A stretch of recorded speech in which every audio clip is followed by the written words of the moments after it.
18 मई को रातों रात साधारण तरीके से उद्घाटित हुआ Asansol Subway number 529B underpass railway tunnel करोड़ों की लागत से बनाया गया था ताकि रेलवे जनगण को आवागमन के लिए बेहतर सुविधा दे सके। लेकिन मात्र 7 महीने में इस टनल की जो दुर्दशा हुई वो हमने आपको 15 दिसंबर की रिपोर्ट में साफ दिखाई। लोग किस तरह से परेशान हैं इस नए पुल से। लोगों ने कहा कि 17 करोड़ की लागत से बना पुल 17 महीने भी नहीं चला। नहीं मिलती है कि पानी घुस जाने से बंद हो जाता है। अच्छा, टोटो में अगर पानी घुस जाता है तो बंद हो जाएगा। नया पुल बन गया तो देखिए इधर ऊंचाव है, उधर भी ऊंचाव है, तो ऊपर से पानी टप टप चलता हुआ पानी के लेकर बहुत तकलीफ होता है आने जाने के लिए। जब से बना है इसमें परेशानी है, पानी कभी खत्म होता ही नहीं है। हम लोग को बहुत ज़्यादा दिक्कत हो रही है गाड़ी लेकर आने जाने में, खास करके पैदल पैसेंजर जाने वाले जो होते हैं वो पैदल नहीं जा पा रहे हैं। पैर में छिट्टा पड़ता, कोई गाड़ी तो इतना स्पीड से आता पूरा भिजा कर निकल जाता है। हम लोग पैदल जाते ही नहीं है,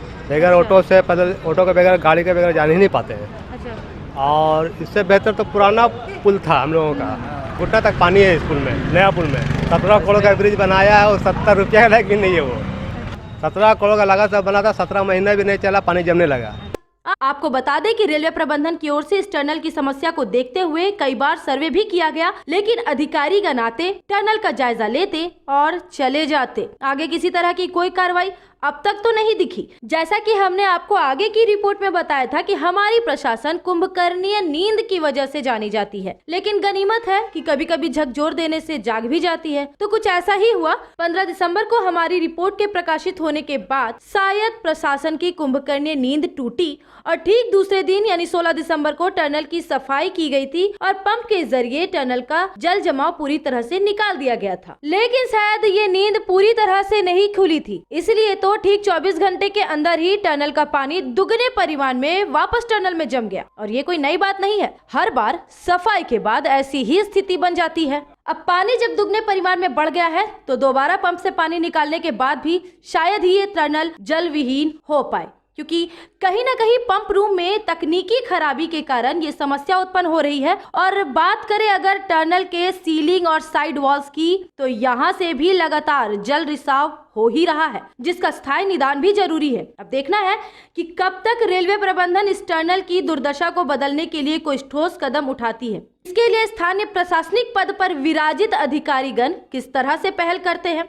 हालांकि पिछले रिपोर्ट के अनुसार नगर निगम ने अब तक रेलवे प्रबंधन को आसनसोल के विकास की बैठक को लेकर 10 पत्र लिख चुकी है, पर रेलवे प्रबंधन की ओर से अब तक किसी तरह का कोई जवाब नहीं आया है। ऐसा दावा है प्रशासनिक अध्यक्ष अमरनाथ चैटर्जी का। पर क्या रेलवे विभाग वाकई बैठक नहीं करना चाहती है? चूंकि कथित तौर पर आसनसोल का 60% भूभाग रेलवे के अंतर्गत आता है, इसलिए यहाँ विकास के लिए स्थानीय प्रशासन और रेलवे प्रबंधन दोनों का साथ होकर काम करना अति आवश्यक है। अब देखना ये है कि क्या होगा आसनसोल सबवे नंबर 529B का।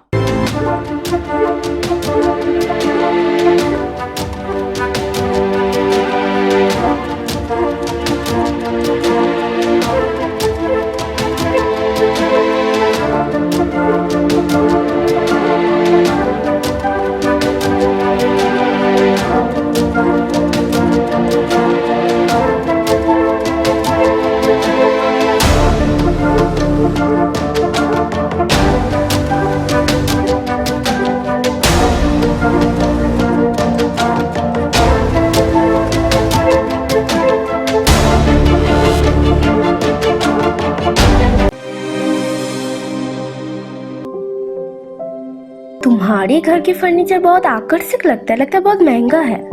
अरे नहीं, उतने महंगे नहीं, रीजनेबल रेट पर ही लिए। अच्छा, आओ मैं तुम्हें अपना दीवान सेट दिखाती हूँ। डिजाइन तो बहुत एट्रैक्टिव है, लगता है क्वालिटी में दम नहीं होगा।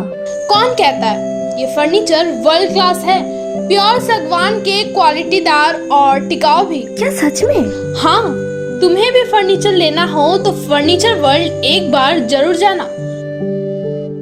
वहाँ फर्नीचर के एक से बढ़कर एक कलेक्शन, वो भी तुम्हारे बजट में।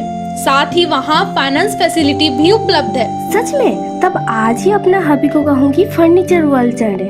फर्नीचर वर्ल्ड, फर्नीचर लवर्स की पहली पसंद, GT रोड, शनि मंदिर के सामने, नूरुद्दीन रोड, आसनसोल।